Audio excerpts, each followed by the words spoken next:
Hello, everyone, and welcome to the AANMC webinar, The Sweet Swap for Healthier Holidays with Dr. Gina Nick. My name's Stephanie, and I want to welcome you to our webinar today on behalf of Dr. Joanne Ginas, the Executive Director of AANMC. We are pleased to bring you one of the leading experts in this topic. If you're catching us live today, you know that this is the beginning of the sweet season. If you're catching this on replay, hopefully you will find all of the details very helpful. Just real quickly here, as always, if you have any questions that weren't answered today, please use info@aanmc.org to answer those as well.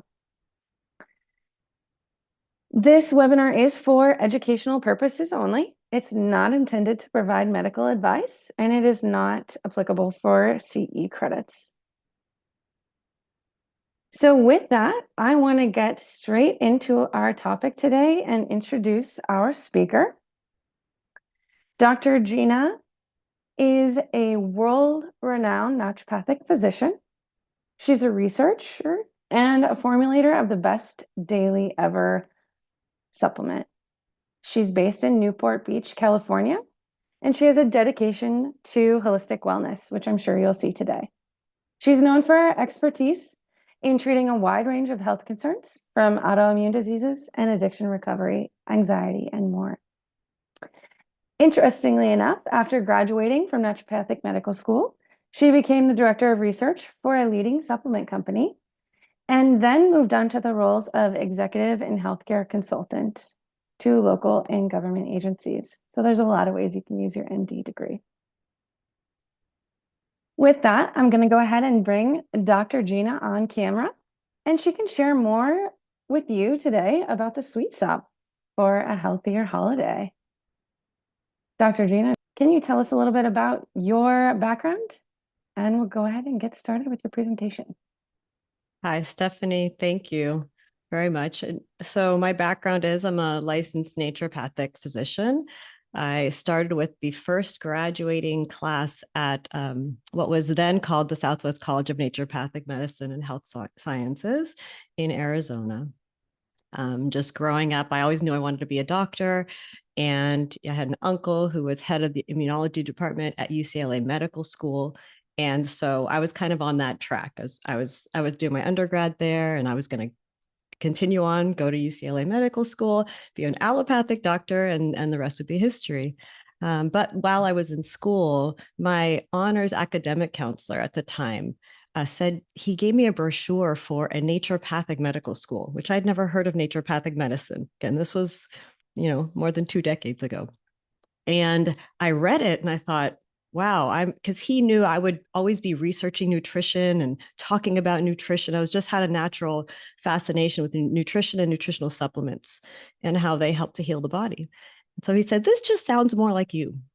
And I visited with Michael Cronin, one of the founders of, again, SCNM, which is what it was called at the time.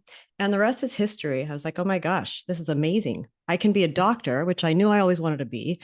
And I can also practice what I really believe in and really learn all the ins and outs of how to work with the body to help it heal itself and all that's involved with that.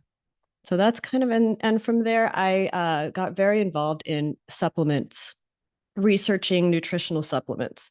And I got hired by nutritional supplement companies to do that. And then I was eventually hired by Standard Process Nutrition, which is one of the leading supplement companies in the industry that caters to healthcare professionals. And I was hired as director of research, and I formulated products for them, helped build out their research department, and then continued on from there. I was the president of the California Naturopathic Doctors Association. I've had a private practice, and my most recent project has to do with glutathione, which I'm going to talk about as it relates to sugar here today. But I got really passionate about this mother of all antioxidants, and I formulated a nutritional supplement based on it. Okay, so the sweet swap for healthier holidays. So, the sweet swap for healthier holidays, exploring the impacts of excessive sugar consumption on children's health, development, and well being, and discussing ways to counteract its effects through natural solutions. And let's see. So, my name is Dr. Gina Nick. I'm the founder and CEO of Natural Health Products, a company that makes the best daily ever glutathione pixie sticks for kids and adults. Okay. So, as an introduction, what I'm going to cover is what is sugar's role in the modern diet? So, we know, or we should know, that sugar is like part of everything in our diets these days. Sugar is added to sauces to make them taste better. It's a highly addictive substance. The amount of sugar that we consume on a daily basis is progressively increasing over time. And that's a major problem, especially for kids' health. It's found in so many different processed foods and beverages. I mean, it's amazing. We know that the average kid consumes 3 cups of sugar, 220 packets of sugar a day. And that's just because it's in things like Coke and candy and again, and just when you go to a fast food restaurant, there's a ton of sugar in the sauces and just in the recipes to make those foods taste good. So kids want to come back and get some more. And so that's the reality. Cereals, sugary cereals, most box cereals have far too much sugar in them, and it's not a way for a child to start their day. And so there are profound health impacts. The effects of excess sugar consumption on health, particularly in children, is significant and far reaching. And so we're going to talk about the susceptibility in children, like why is sugar such a problem in developing bodies and developing brains, and look at why kids in particular are even more vulnerable. All humans are vulnerable to the negative effects of sugar, but kids are particularly vulnerable due to their excess exposure to toxins and their developing brain. And so we'll go into some of that. And I'll most importantly be talking about, weaving into this presentation, how my training as a naturopathic doctor, and for you guys as future naturopathic doctors, the important role that we play in addressing this issue in society. So my journey as a naturopathic doctor. So as I mentioned, I'm a licensed naturopathic doctor, both in California and Hawaii. And as a naturopathic doctor, I was trained throughout my entire medical school experience about nutritional supplements. So it was like part of everything when we were studying biochemistry, physiology, anatomy. The role that nutrition and nutritional supplements played in the body at that level was always kind of interweaved into my entire educational experience. So like for a doctor who just goes to a traditional medical school and graduates and starts practicing, they may become interested in supplements, nutrition, and so forth after they graduate because they don't get a lot of training in medical school, unfortunately. They may take some courses or intensives or continuing medical education credits to learn about these things after they've already graduated. One of the main values that I see in my decision to become a naturopathic doctor and do the naturopathic medical training was that, like I said, even though I was learning the same basic medical sciences for the first 2 years and learning the same, diagnostic techniques and more, this concept of looking at the body as a whole organism and the role that nutrition and nutritional supplements plays in keeping that whole system balanced was just so valuable to me. It's because it's like embedded in me. So anytime I'm making a decision about what's happening with my patient and what might be the best treatment plan, it's like innate. It's almost like it's just a natural for me to be able to look at that whole person because I was trained that way from the beginning. And when I'm looking at like lab test results, for example, and I'm assessing the biochemistry, I'm I just naturally know to think about nutrition and the role that that's playing in the imbalances that I'm finding in these labs. right? And so I see that as so valuable. So I've been a naturopathic physician for over 20 years. And my real love, I found, is formulating nutritional supplements. That's what my passion is. It's just, it comes very naturally to me, and I love it and I enjoy it. And naturopathic doctors play such an important role when it comes to creating new nutritional supplements to help with balancing and healing the body, because we have the most training in how to use nutritional supplements to heal the body. And we have a real keen understanding on how different ingredients work together and knowing what ratios to use, and looking at even personalizing the supplements for the patient. And so that's another amazing thing about becoming a naturopathic doctor that I feel now, look in hindsight, looking back, I feel so grateful I went this direction. So yeah, we have a lot of expertise in natural compounds. I've worked extensively with the use of something called glutathione, and I'll be talking about that as it relates to brain health and sugar addiction. But that's the mother of all antioxidants. And so I've worked a lot in that area and have researched and spoken internationally to very large audiences about the role that glutathione plays in something called neuroinflammation and brain health and addiction, and a lot of other conditions as well. And so, yeah, I'm an expert in formulating nutritional supplements and really coming out with new products that meet the needs of my patients. And so I've chosen to be a practicing naturopathic physician in addition to consulting in the industry and creating new nutritional supplements and creating the supplement company, because it allows me to really be in the trenches and see what the needs of the people are at the time. And I saw just prior to when COVID hit that the need for glutathione as the mother of all antioxidants was going to become increasingly important as we were facing more stresses in our world, as the quality of our food went down, as kids were facing more mental health challenges. And I'll talk about the connection between things like glutathione and mental health as well, and sugar. And so, yeah, it's been an amazing journey, and I feel very privileged and honored that I had the opportunity to go to naturopathic medical school and get that training. And so I mentioned a little bit. So supplements created by NDs. So I'm biased because I'm an ND, but I really feel like naturopathic doctors have the most training on how to create a nutritional supplement that's actually going to work. And we know to really look at each of the raw materials, the different ingredients that are put into the formula, because we know that not all ingredients are the same. And so green tea extract coming from one place may be very different than a green tea extract coming from another place. And even though on the label, you can put green tea extract because it's good for all these things like detoxification and cancer and inflammation, just because it's on the label doesn't mean it's of the quality that's going to have those benefits. So we are trained in learning how to discern what is a quality ingredient that should go into a nutritional supplement and what is not.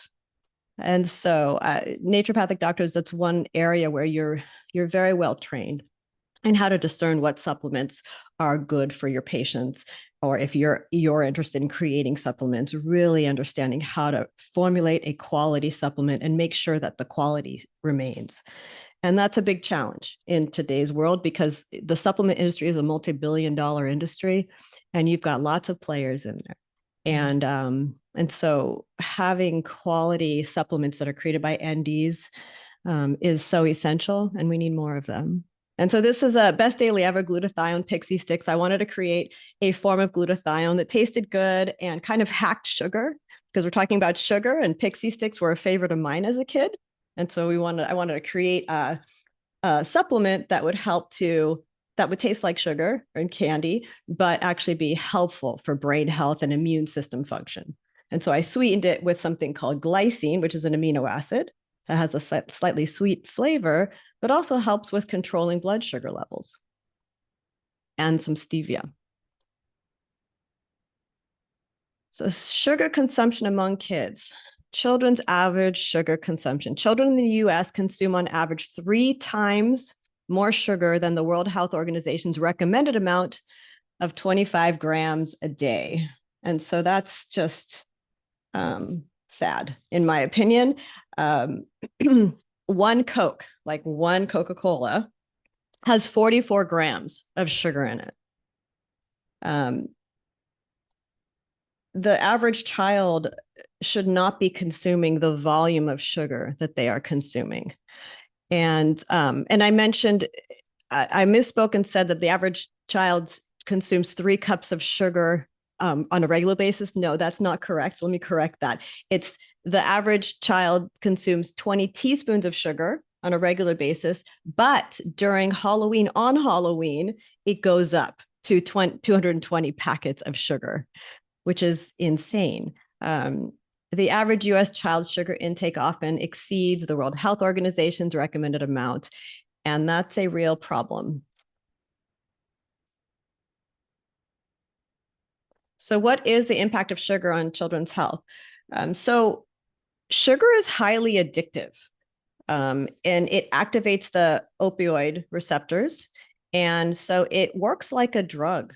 And that's been very well documented. There's a quote I pulled from the Journal of Nutritional Neuroscience that says, the effects of sugar addiction, withdrawal, and relapse are similar to those of drug abuse.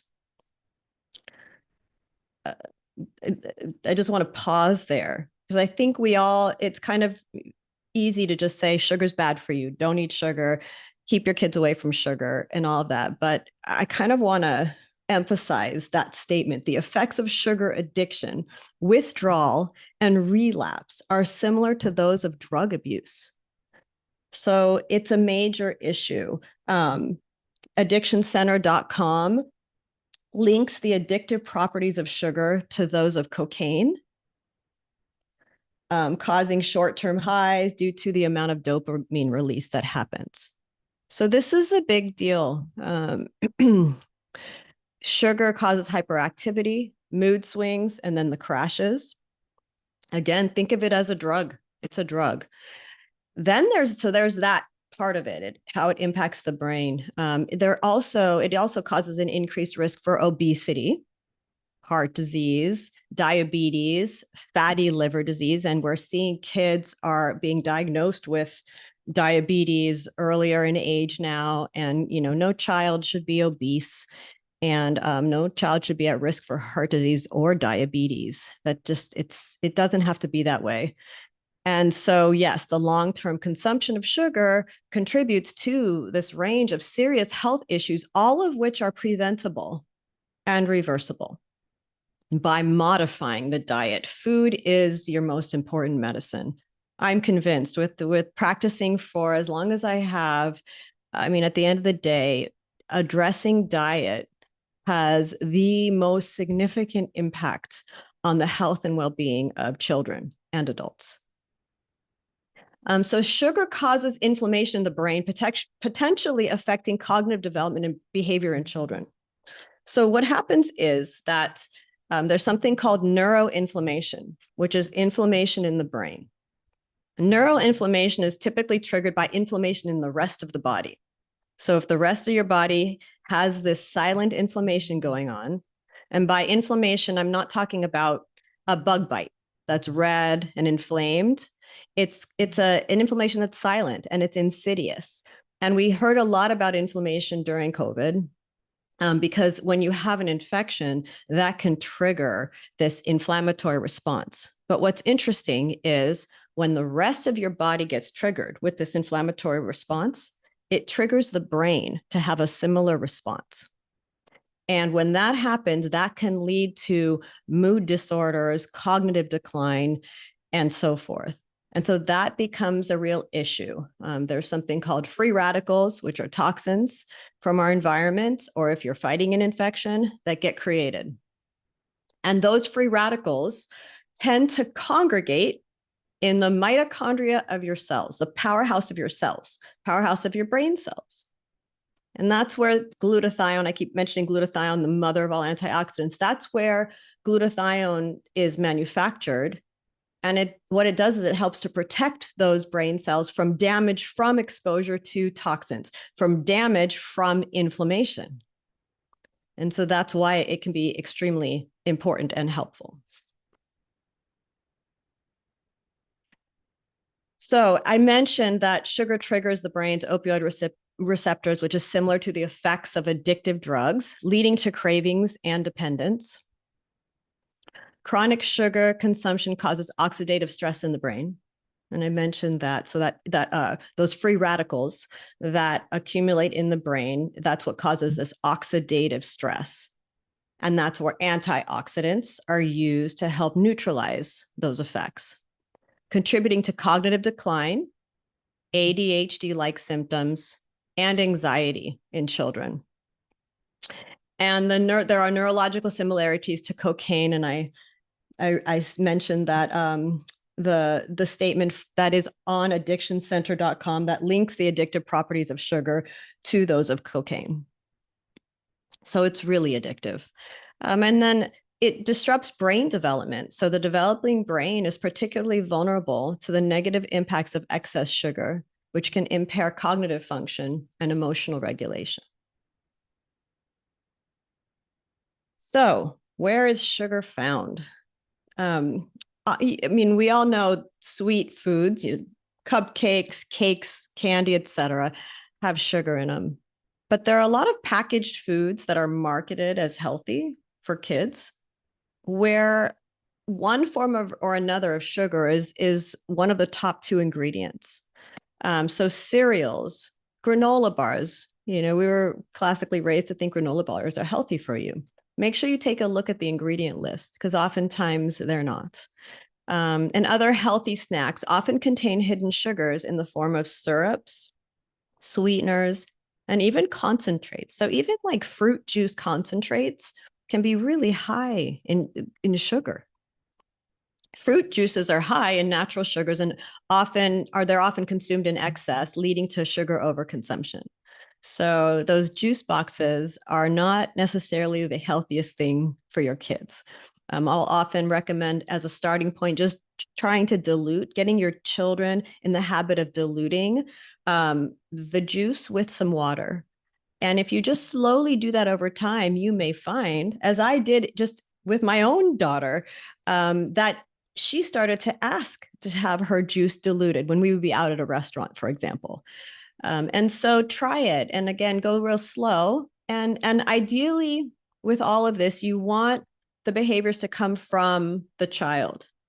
So you kind of expose them to some information about the connection between eating sugar and what it does to them, how it makes them feel after that 30-minute high. And then slowly over time, you replace some of those high sugar foods with healthier options and educate kids on why that's important and what's actually happening. Kids are a lot smarter sometimes than we give them credit for being. And also kids pattern what adults around them are doing. So making sure that you yourself are modeling healthy eating and not consuming a lot of high sugar foods. So interestingly, I would say there's over 264 names for sugar in processed foods. So sugar has many aliases, such as high fructose corn syrup, agave, and other syrups. And so it makes it really difficult to identify if a food is a high sugar food. And so you really have to have a watchful eye. And it's something you learn about in naturopathic school of being able to really look at food labels and know what's a healthy food and what may not be such a healthy food for your child or for any child in your life. Another thing, when you're consuming a lot of sugar, it actually depletes nutritional other ingredients or vitamins and minerals from your body. And so while taking nutritional supplements, I think is essential for most people on the planet today for many reasons. One of which is every patient I test for nutritional imbalances, they inevitably have some nutritional deficiencies. because our soil is depleted of minerals and the quality of our food has gone down and our exposure to toxins has gone up, which and our exposure to foods that are high in sugar has gone up to the point where it depletes our body of nutrients. But while nutritional supplements are important, first, you want to remove the barrier to cure, which is something you learn in naturopathic school. And one way to help to remove a cause for needing a nutritional supplement is by lowering your sugar intake, because sugar will deplete the body of, most importantly, in my opinion, vitamin C. So vitamin C, sugar actually competes for binding sites with vitamin C. Vitamin C is essential for immune function. And so when you consume a lot of sugar, it causes a vitamin C deficiency. And that's something to share with kids as well, because most kids know what vitamin C is and that it's a powerhouse ingredient for immune support. But taking sugar will actually prevent the body from absorbing the vitamin C from any foods that they're eating. Excessive sugar intake also depletes minerals like magnesium. Magnesium is important for so many different functions in the body, and calcium. So bone health, proper muscle function. Magnesium is very important for staying calm. So for a child who is experiencing anxiety, oftentimes they will have a magnesium deficiency. And magnesium supplementation in particular forms can be very helpful, but so is lowering sugar intake. And B vitamins. So B vitamins are essential for helping your body metabolize sugars properly, and so that you have energy. And when you consume a lot of sugar, it depletes the B vitamins from your body. B vitamins are also essential for managing stress. And so children these days are under more stress, it seems, than ever before. I mean, humans are under more stress than they can handle, it seems, these days. And the B vitamins are very important for managing the stress response. And so is vitamin C. And so by taking in too much sugar, you're just working against your body's ability to handle the stresses of daily life. And that becomes very important when you talk about kids. What happens in the body when you eat too much sugar? So excess sugar consumption leads to rapid rises in blood sugar, which triggers a pancreas to overproduce insulin. This cycle of spikes and crashes results in energy fluctuations and increased fat storage. It also leads to significant mood swings in children. Repeated exposure to high sugar intake leads eventually to insulin resistance. So when you have these spikes and this overproduction of insulin on a regular basis because you're consuming too much sugar, eventually it leads to insulin resistance, where even though your body is secreting insulin, it's not being used to actually effectively lower blood sugar levels. And that's a precursor to type 2 diabetes, which is essentially a diet and lifestyle disease, where the body becomes less responsive to insulin, resulting in poor blood sugar regulation. Your body is always trying to stay in a state of homeostasis or balance. And when you work against that mechanism, that's when you start to see chronic health issues. Excess sugar, especially fructose, can overwhelm the liver's ability to process it, leading to the buildup of fat in the liver, even in children. This can progress to liver inflammation and damage. And then also when you eat too much sugar, it leads to increased inflammation. And I mentioned neuroinflammation. So when you eat too much sugar, it increases inflammation in your body, which triggers inflammation in the brain, which then triggers things like mood disorders, cognitive decline, attention deficit disorder, depression, anxiety, and so forth. And so oftentimes, just by managing sugar intake and supplementing as needed to help balance the body out, you can see a major change in the mood and overall well-being of a child. So again, to summarize, consuming too much sugar can have profound and far-reaching effects on the body, from blood sugar dysregulation and insulin resistance to liver damage and chronic inflammation. Understanding these mechanisms is crucial for developing effective strategies to support children's health and well-being. So here's another area that a lot of people don't talk about as it relates to sugar consumption. So too much sugar consumption can disrupt the gut microbiome. And there's a more and more talk about the importance of the gut microbiome as it relates to immune function and also to mental health issues and mood disorders. So there's more serotonin secreted in the gut than in the brain.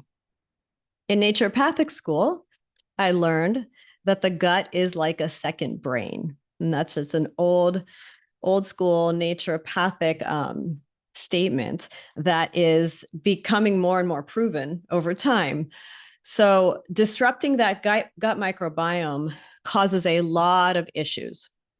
And sugar consumption, over sugar consumption, sugar feeds the bad bacteria in your gut.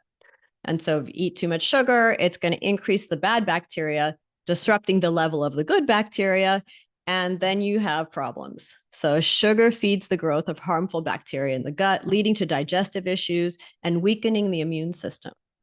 That can trigger food allergies, delayed hypersensitivity reactions to foods, and significantly weaken the immune system. The gut is a key area for supporting immune function and cognitive health and helping to balance mood. Probiotics can be extremely beneficial. So that's, you can take probiotics through specific nutritional supplements, and then also through fermented foods is another way to introduce probiotics into the body. There's some probiotics now that are being shown to specifically help with mood.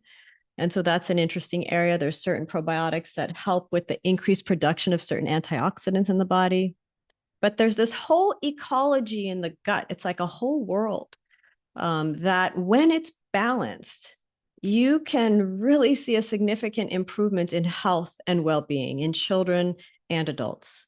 And so the fact that excess sugar consumption disrupts that whole ecology speaks to the dangers of sugar and how important this topic is, especially as we go into the holidays.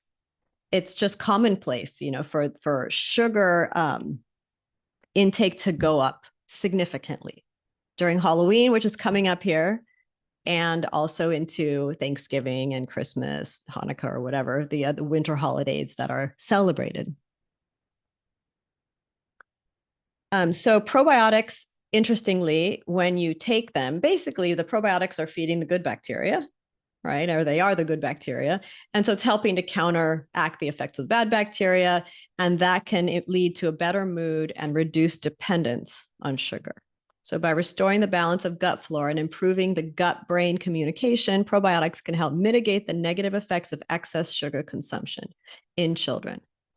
And there is more and more talk about this gut-brain connection. They're so interrelated. And so you can often treat mood disorders just by focusing on healing the gut. So glutathione, I've mentioned glutathione. A lot of people have a hard time pronouncing that word. It's not the most attractive word on the planet.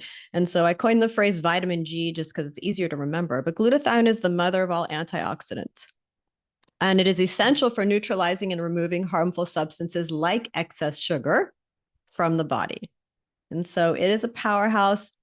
I look at glutathione as like tiny little lights that are inside every cell in your body that are responsible for keeping your body functioning properly, your brain functioning properly, keeping your immune system healthy, and keeping your skin glowing. There's so many roles for glutathione because it is such a powerhouse antioxidant. So it's neutralizing those free radicals that cause damage to cells in the brain and in every cell in your body. But also it helps to lower inflammation. So it's not just an antioxidant. It also helps with, and so it doesn't just neutralize those free radicals that cause damage. It also helps with other areas like binding to heavy metals. Heavy metals are toxic, can be toxic to the body, things like mercury, which can be toxic to the brain. And so glutathione also helps with the binding of those heavy metals. It helps with liver detoxification. So it has so many different roles in the body. As it relates to liver protection, glutathione protects the liver from damage caused by high sugar intake. So it helps to reduce the risk of fatty liver disease. But again, step one is lowering the sugar intake. Glutathione helps reduce oxidative stress and inflammation in the brain, countering the harmful effects of sugar. That's very important. It's why I chose to, make this glutathione in a form that's similar to candy. I was like, that's it. We're going to hack candy. Why not be giving kids something that tastes good, but it's actually good for their brain and helps to keep their body in balance with all that they're exposed to? There are over 100,000 clinical research studies on the benefits of glutathione. So it's a very well-researched substance. And I got to a point where I was wondering why doesn't everybody know about this? The reason why I got so involved with glutathione is because I was hired by a company who manufactures a form of glutathione proven to be bioavailable and stable in oral form. Oftentimes glutathione is not, so it's hard to get it in the body. I was giving injections of it. And then there are forms of glutathione like liposomal that don't necessarily have a pleasant taste, or there's topical forms that don't necessarily have a pleasant smell. And so that was when I came up with the idea of coming out with a glutathione that tasted good, was like candy, but actually good for the body. Glutathione also supports immune function, helping the body recover from sugar-induced inflammation and maintaining balance in the brain.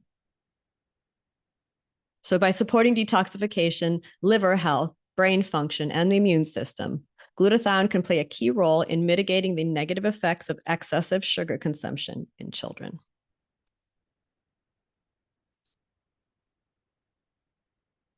So glycine is an amino acid that I love using in practice, and I added it to a lot of my formulas actually. So I'll create custom formulas for my patients, and I'll often use glycine as the sweetener because it has a slightly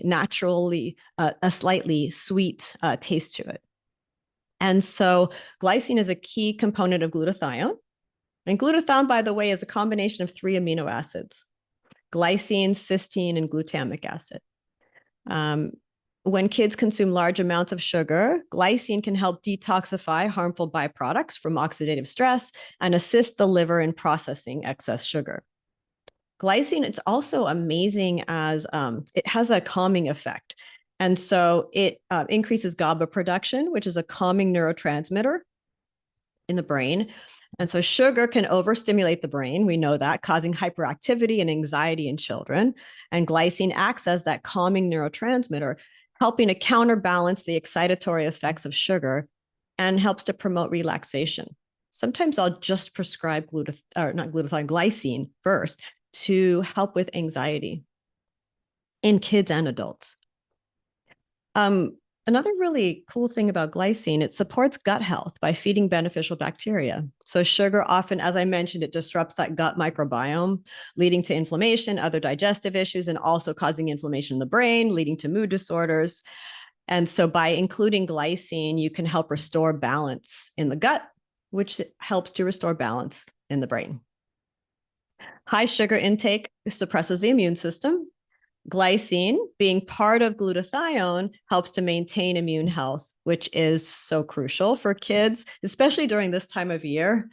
Just getting back into school and all of the holidays, it's really important to look at ways to support a child's immune health naturally, as they're out there consuming more sugar. Hopefully not, but in reality, they are. And so it's crucial for kids who might be more vulnerable due to frequent sugar consumption. Breaking the cycle, treating sugar addiction. Step 1 is education and awareness. So teaching kids early about the harmful effects of sugar on their health, energy levels, and cognitive development. Help them understand the addictive nature of sugar and how to make healthier choices.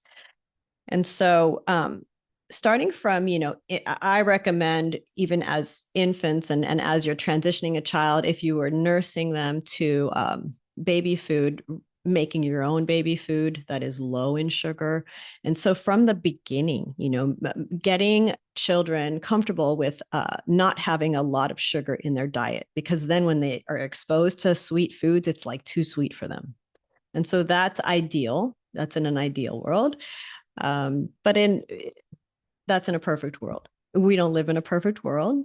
And so by slowly educating kids on the impact that sugar has on them. And so I always like to say, okay, if you would like to have that cupcake, have that cupcake. I'm going to look at my watch and let's see how you feel now. And then I want to connect with you in 30 minutes and let's talk about how you're feeling. And it's really just helping kids to make the connection between what they're consuming and how it makes them feel, not necessarily always immediately, but long term. Make them aware. As adults, we know about that sugar crash. So make them aware of that. Education is so key. And sometimes, kids may act like they're not listening, but they are. And sometimes things that you shared with them early on, you may not hear that they actually heard or were listening to for years later. But that shouldn't stop you from sharing that information and also patterning the behavior, right? So showing your kids or kids that you're exposed to that you're choosing not to eat the super high sugar foods and the reasons why. So glutathione, glycine, and other nutrient supplementation provide children with, if they need it, if they're consuming a lot of sugar or they're having symptoms of low immune function or inflammation in the brain, providing them with glutathione, glycine, and other essential supplements, like I mentioned, magnesium and vitamin C. Things like zinc is another immune supportive ingredient. I put all of these in the pixie sticks that are powerful antioxidants that can help reduce sugar cravings by supporting the body's natural detoxification processes and reducing inflammation in the brain and body. And then, of course, always make sure that kids have exposure to an abundance of healthy alternatives. Encourage kids to replace sugary treats with fresh fruits, whole grains, nuts, and other nutrient-dense snacks that will nourish their bodies and minds without the negative effects of added sugar. So by combining education, glutathione, and other nutrient supplementation, and the introduction of healthier alternatives, you can start to empower children to break the cycle of sugar addiction and establish long-term healthy habits. One of my favorite things to recommend to parents to do with their kids and also to teachers to introduce to their students is gardening. And so just getting some seeds, ideally they're organic and locally obtained, sprouting the seeds at home, allowing your kids to watch the seeds sprout, preferably things like fruits and vegetables, and then planting them and having your kids really actively participate in the whole process of watching something grow from a seed, then going out in nature and tending to their little garden or large garden, whatever is doable, and then seeing what's produced. And so they can kind of gain an appreciation for that, those watermelon slices, for example, where it started, what it took to get to that point, and just how beautiful and brilliant nature is, and how good it tastes to have something sweet that comes directly from nature that hasn't been processed. So helping kids reconnect with nature is also tied to this whole situation of breaking the cycle of sugar addiction. Being out in nature, listening to the sounds of nature also helps to regulate the stress hormone cortisol. And kids need that now more than ever because of all of their exposure to technology. So encouraging them to spend time out in nature. I'd hosted a brain health and mental wellness summit. This was last year in May in Newport Beach locally. And what I did is I had a whole table of all of these fresh foods, produce, et cetera, and little picnic baskets. And the kids, we had a kids section at this summit. The kids were packing their own picnic basket And the whole idea behind that was one, connecting them with whole foods and handling them and smelling them and picking which ones they liked and putting them in the picnic basket, and then encouraging them to go have a picnic. So be out in nature, listening to the sounds of nature, consuming whole foods. And if we can kind of reinstill those ideas in our kids, that can have a profound effect long term on the health and well-being of our kids. So the role of naturopathic doctors in reducing sugar consumption. The role of naturopathic doctors is huge in this area. And again, I mentioned, like as when you're being trained as a naturopathic doctor, you're being taught all of these things from day one. You're being exposed to, and you're around doctors who are so connected to how the body works as a whole system and how important nutrition is to maintaining the health of that body. And so the role of naturopathic doctors in reducing sugar consumption, naturopathic doctors are educators. So they educate parents and children on the dangers of sugar and its substitutes to raise awareness and promote healthier choices. Naturopathic doctors are advocates for a balanced diet rich in whole foods to ensure proper nutrient intake and reduce reliance on processed sugary foods. And then using clinical tools, naturopathic doctors will use things like glutathione and nutritional supplements to help mitigate the negative effects of sugar consumption in the body. And so by taking these actions, future naturopathic doctors can play a crucial role in addressing the sugar epidemic and promoting long-term health for families. So what you can do as future naturopathic doctors, and I already went through this, provide information on the dangers of sugar consumption, such as weight gain, dental issues, and increased risk of chronic diseases like diabetes. You can be advocates for a balanced diet, encourage the consumption of whole nutrient-dense foods that are low in added sugars and high in fiber, vitamins, and minerals, and then using those clinical tools to help mitigate those negative effects.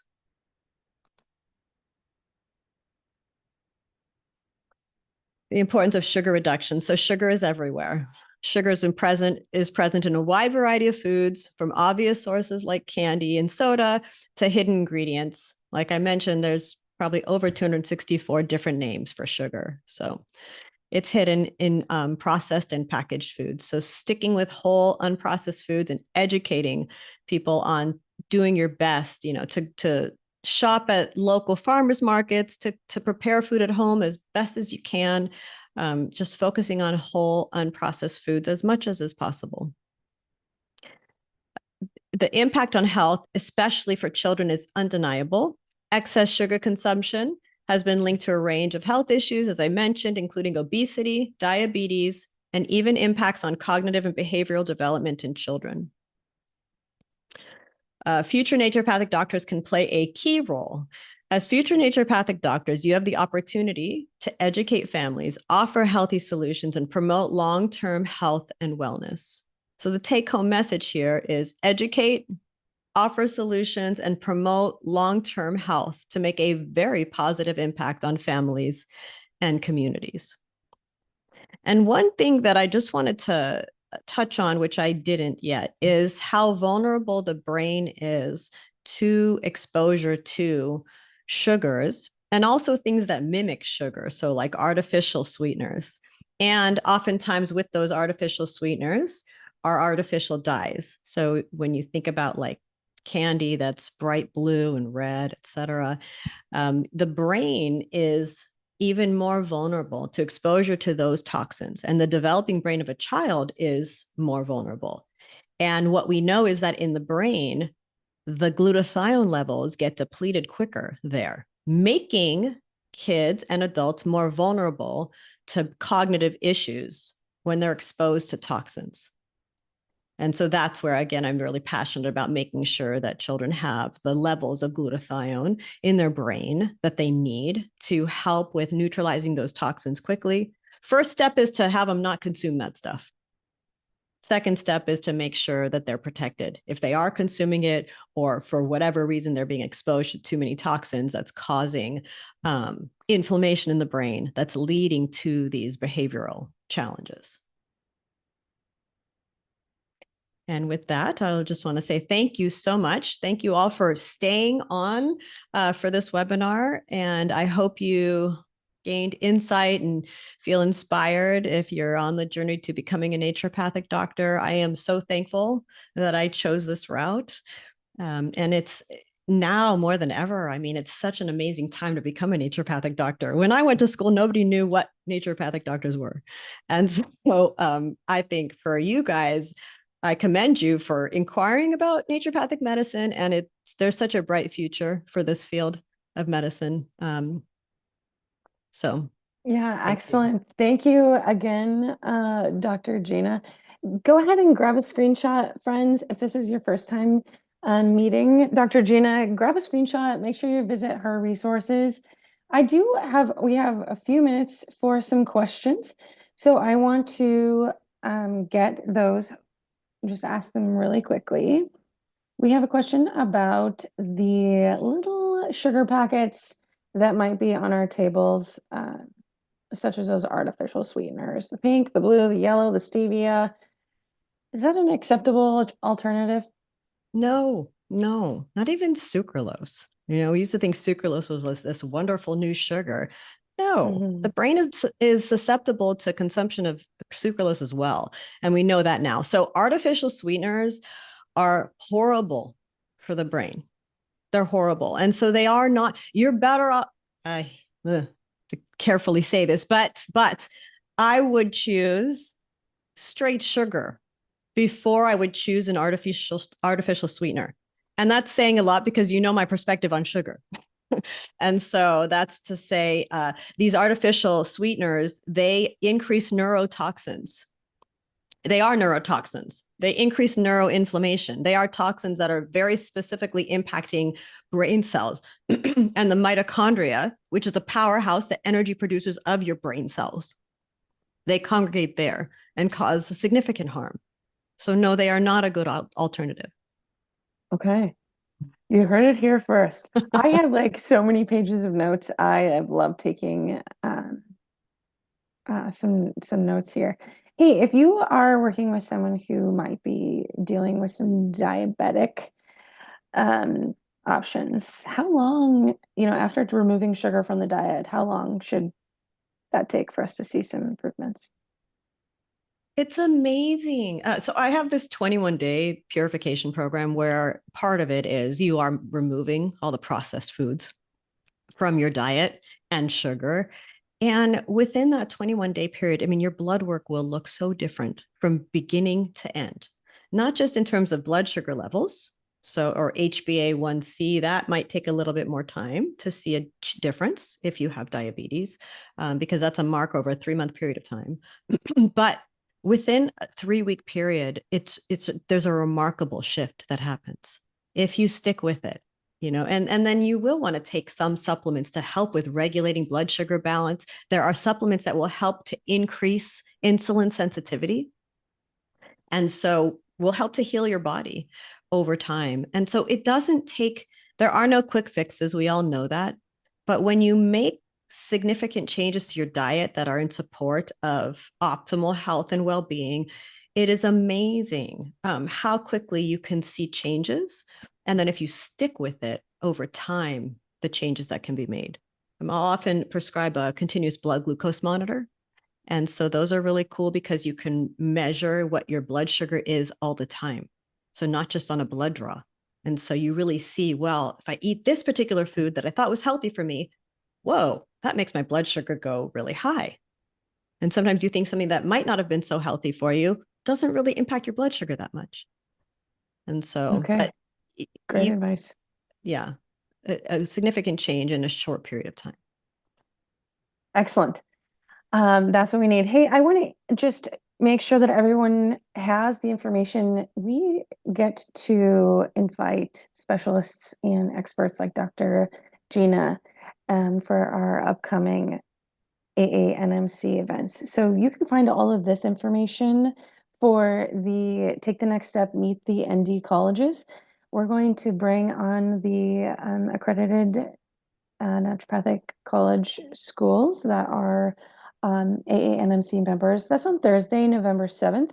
We really encourage you to take a tour around all of them in the hour that we'll have with them together. Bring your questions and you'll meet representatives from all of them. And then, of course, in December, we're going to be talking about mental health. And I think that it's really interesting that everything that you heard today about nutrition is probably going to come back as we hear from Dr. Monique on December 11th. So if you did not get your questions answered today, please have no fear. Reach out to us on social media or using that info at AANMC.